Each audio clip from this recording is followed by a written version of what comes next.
Shake it, and if you hear this song, then go and bend your back, go and bend your knees, baby, shake it to the max. Either DJ please turn up the bass to the max. Please just rewind and shake it to the max. Assalomu alaykum. Men Shohiboddinov Shahzod. Bimuz o'quv markazida 2 oydan beri tahsil olaman. Bu 2 oy davomida men arxitektura bo'yicha eskiz loyiha qilishni o'rgandim. Shu 2 oy davomida o'zimning birinchi loyihamni yaratdim. Kottej loyihasini qildik. Shu loyihani sizlar bilan baham ko'rmoqchiman. Hop, bu yerda bizni dastur ichidagi binoyimizni ko'tarilgan holati 3D o'lchami. Loyihamiz to'liq mebelirovkasigacha loyihalangan. Bu yerda bizning birinchi etajimiz. Soyalar bilan loyihalangan, o'lchamlari razrez 40. Birinchida 40 yo'q, endi razrez bor. Keyin hamshinalar o'rnatilgan. Bu yerda ikkinchi etajimiz.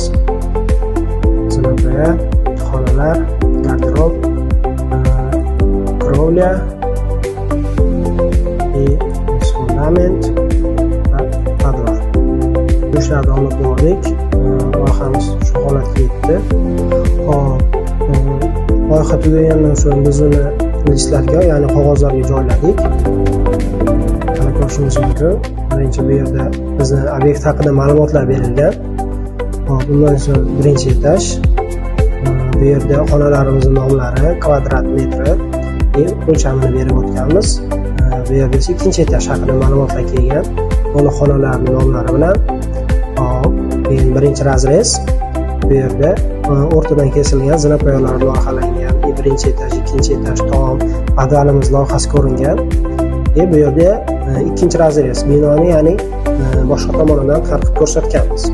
Bu to'g'ridan ko'rinishi, ya'ni o'rtadan qismidan bo'lingan. Bu yerda yonxonamiz, bu yerda binoga kirish qismi hisoblanadi. Vidlar, 3D vidlarimiz.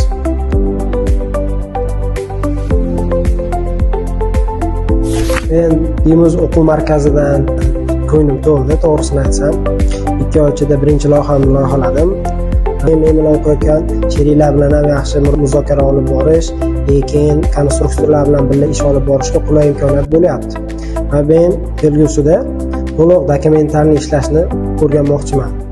Ya'ni aytganda qonuniy hujjatlarni bilan loyihalashni, shunaqa qilmiqlar bilan loyihalashni o'rganmoqchiman. Hammaga rahmat.